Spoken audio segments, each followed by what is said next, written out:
Good evening, BNI. I am Muhammad Hanifa, Safa Group of Companies, Jewellers Jeweler of BNI.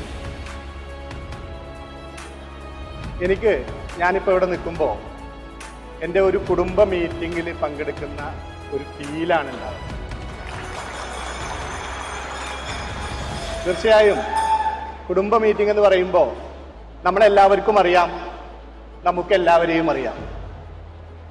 ഇതാണ് യഥാർത്ഥത്തിൽ ഇവിടെ സംഭവിച്ചുകൊണ്ടിരിക്കുന്നത്. Indian GDP-യിൽ 7% contribute ചെയ്യുന്ന, അതേപോലെ തന്നെ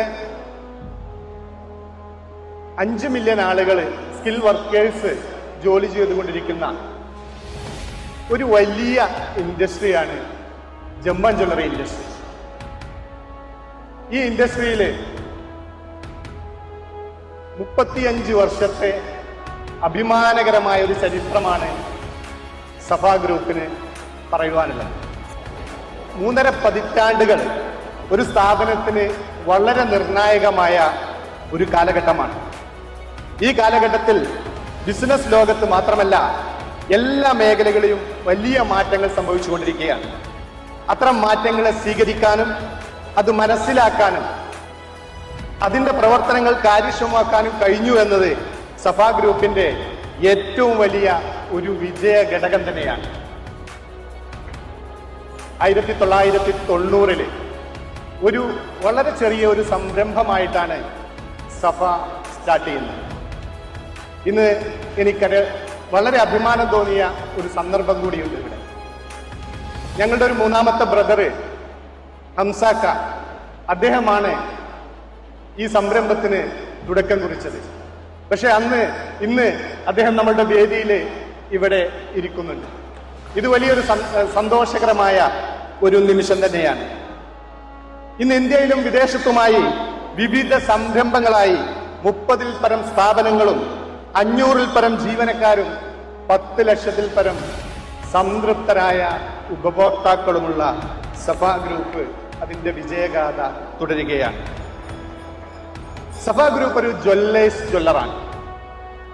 ജ്വല്ലേഴ്സ് ജ്വല്ലർ എന്ന് പറയുമ്പോൾ ഈ ഇൻഡസ്ട്രിയിൽ പ്രവർത്തിക്കുന്ന സ്ഥാപനങ്ങൾക്ക് പ്രൊഡക്റ്റ്, ഡിസൈന്, നോളേജ്, മാൻ പവർ ഇതൊക്കെ സപ്ലൈ ചെയ്തുകൊണ്ടിരിക്കുന്നു എന്നത് സഫ ഗ്രൂപ്പിന് അഭിമാനകരമായ ഒരു നേട്ടം തന്നെയാണ്.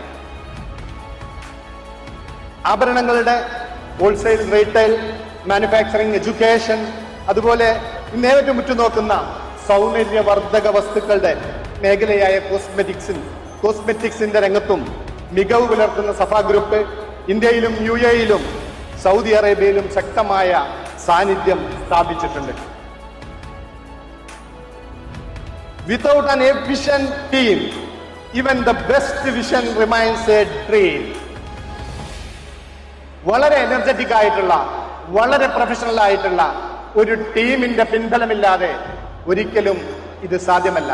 സഫ ഗ്രൂപ്പിന് ഇന്ന് ഒരു വലിയ ടീമിന്റെ പിൻബലമുണ്ട്. Safa group 100 stores in next 5 year എന്നുള്ള ഒരു വലിയ ലക്ഷ്യത്തിലേക്ക് നീങ്ങിക്കൊണ്ടിരിക്കുകയാണ്.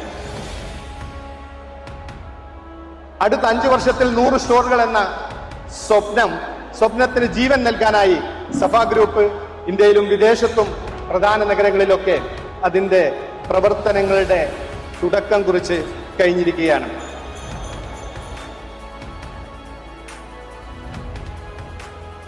പല രൂപത്തിലും പല ബിസിനസ് രീതികളും ഒക്കെ ഉണ്ടെങ്കിലും വളരെ ട്രാൻസ്പെറന്റ് ആയിട്ടുള്ള, വളരെ സുതാര്യമായിട്ടുള്ള ഒരു ബിസിനസ് രീതിയാണ് സഫ ഗ്രൂപ്പ് എക്കാലവും അവലംബിച്ചു പോന്നിട്ടുള്ളത്. സഫ ഗ്രൂപ്പിന്റെ ഏറ്റവും വലിയ അടുത്ത ലക്ഷ്യം IPO എന്നുള്ളതാണ്. ഇതിൽ പ്രധാനമായും സഫ ഗ്രൂപ്പ് ഇപ്പോൾ ഒരു പബ്ലിക് ലിമിറ്റഡ് കമ്പനിയായി മാറിക്കഴിഞ്ഞു.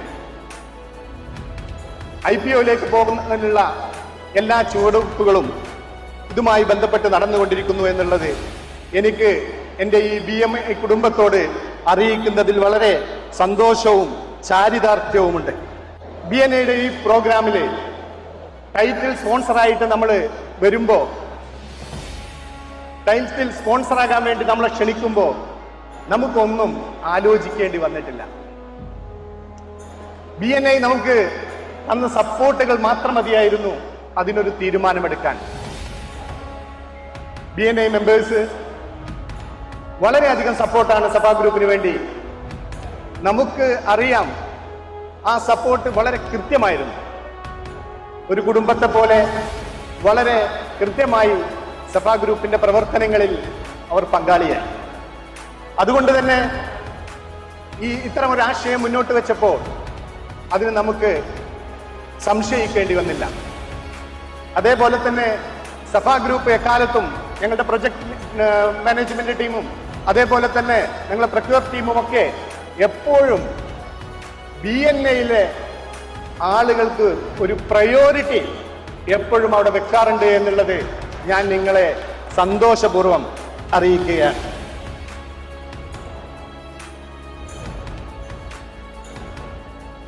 എന്നെ കാണുമ്പോഴും അതേപോലെ തന്നെ നമ്മുടെ ഈ BNA 16 ചാപ്റ്ററുകളുള്ള എൻ്റെ ഗോൾഡുമായി ബന്ധപ്പെട്ട സുഹൃത്തുക്കളെയൊക്കെ കാണുമ്പോൾ ആളുകളൊക്കെ ചോദിക്കുന്ന ഒരു ചോദ്യമുണ്ട്: എങ്ങോട്ടാണ് ഈ പോക്ക്? നിങ്ങൾക്ക് അനുഭവപ്പെട്ടിട്ടുണ്ടാവും, എങ്ങോട്ടാണ് ഈ പോക്ക്? ഒന്നുമല്ല, സ്വർണത്തിന്റെ പ്രൈസിനെ കുറിച്ചാണ്, വിലയെക്കുറിച്ചാണ്. ഇത് പറയാതെ എനിക്ക് ഇവിടുന്ന് പോകാൻ സാധ്യമല്ല എന്ന് എനിക്ക് തോന്നുകയാണ്.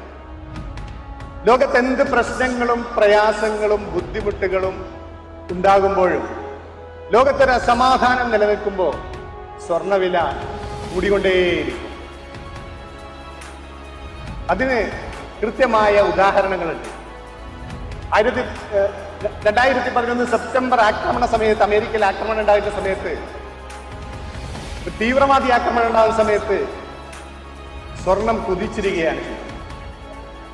എല്ലാ ബിസിനസ് സംരംഭങ്ങളും അന്താളിച്ചു നിൽക്കുന്ന സമയത്ത്, ഷെയർ മാർക്കറ്റുകൾ പൊട്ടിത്തകരുന്ന സമയത്ത് എന്തുകൊണ്ട് സ്വർണം കുതിച്ചുയരുന്നു?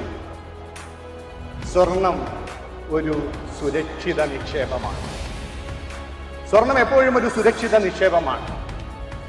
സ്വർണം ഒരു ചതിക്കാത്ത മെറ്റലാണ് എന്ന് എനിക്കും നിങ്ങൾക്കും അറിയാം. അത് കാലം തെളിയിച്ചു കഴിഞ്ഞ ഒരു കാര്യമാണ്. അപ്പോൾ നമ്മുടെ ഇൻവെസ്റ്റ്മെന്റുകളിലൊക്കെ സ്വർണത്തെ കൂടി ഉൾപ്പെടുത്തുന്നത് നന്നാവുമെന്ന് ഞാൻ എൻ്റെ അനുഭവത്തിൽ നിന്ന് ഞാൻ നിങ്ങളോട് പറയുകയാണ്. ഈ BNAയുടെ ഈ പ്രോഗ്രാം വളരെയധികം സപ്പോർട്ടാണ് നമ്മളുടെ ടീമിന് നൽകിയിട്ടുള്ളത്. അതേപോലെ തന്നെ ഞങ്ങളുടെ ഈ മലപ്പുറം റീജിയണൽ ഡയറക്ടർ പ്രിയപ്പെട്ട ഞങ്ങളുടെ സുഹൃത്ത് ദിബേഷ് ഭായ്, അദ്ദേഹം വളരെയധികം സപ്പോർട്ടാണ് ഈ ഒരു ടൈറ്റിൽ സ്പോൺസർ എന്നുള്ള നിലക്ക് നമുക്ക് നൽകിയിട്ടുള്ളത്. അതേപോലെ തന്നെ സഫീർ എടയോളി, അദ്ദേഹം ഏത് നിമിഷവും നമ്മൾ വിളിക്കുന്ന സമയത്ത് നമ്മുടെ വിളിപ്പുറത്തുണ്ട് എന്നുള്ളത് വളരെ സന്തോഷകരമായ ഒരു വസ്തുതയാണ്. അതേപോലെ തന്നെ അനീസ് സൈപ്രസ്, ഇവരൊക്കെയാണ് അന്ന് നമ്മുടെ ആദ്യ മീറ്റിങ്ങുകളിൽ പങ്കെടുത്തിട്ടുണ്ടായിരുന്നത്. അതേപോലെ തന്നെ എൻ്റെ ചാപ്റ്ററിൽപ്പെട്ട സർഫ്രാസ് KV, അതേപോലെ തന്നെ നബീൽ ദാറുസലാം, അങ്ങനെ ഒട്ടനവധി പേരുകൾ. ഇവരൊക്കെ ഈ പ്രോഗ്രാമുമായി ബന്ധപ്പെട്ട് നമ്മളോട് വളരെയധികം സഹകരിച്ച, പേരെടുത്ത് പറയേണ്ടി വന്നത് കൊണ്ടാണ്, പ്രത്യേകം പേരെടുത്ത് പറയേണ്ട വ്യക്തിത്വങ്ങളാണ്. അതേപോലെ തന്നെ ഞങ്ങൾക്ക് പ്രത്യേകമായിട്ട് ഞങ്ങളുടെ ടീം ഇതിന്റെ പിന്നിൽ ഏറെക്കുറെ 6 മാസം മുമ്പ് നമ്മൾ ഡിസംബറിലേക്ക് തീരുമാനിക്കുന്നതിന് ശേഷം നമ്മുടെ മറ്റു പ്രോഗ്രാമുകളും പ്രവർത്തനങ്ങളും ഒക്കെ ഈ കാൽട്ടൺ എക്സ്പോയിലേക്ക് മാറ്റിക്കൊണ്ട് ഒരു വലിയ പ്രവർത്തനങ്ങൾ ഇതിന്റെ പിന്നിൽ നടത്തിയിട്ടുണ്ട്. ഞങ്ങളുടെ റീറ്റെയിൽ ഹെഡ് മിസ്റ്റർ അഖിലിന്റെ നേതൃത്വത്തിൽ, അതേപോലെ തന്നെ ഞങ്ങളുടെ മാർക്കറ്റിംഗ് ഹെഡ് ദീപകിന്റെ നേതൃത്വത്തിലുള്ള ഒരു വലിയ ടീം ഇതിന്റെ പിന്നിൽ ആഹോരാത്രം പണിപ്പെട്ടിട്ടുണ്ട്. എല്ലാവർക്കും ഇത്തരത്തിൽ ഈ സന്ദർഭത്തിൽ ഞാൻ നന്ദി രേഖപ്പെടുത്തുകയാണ്. Thank you.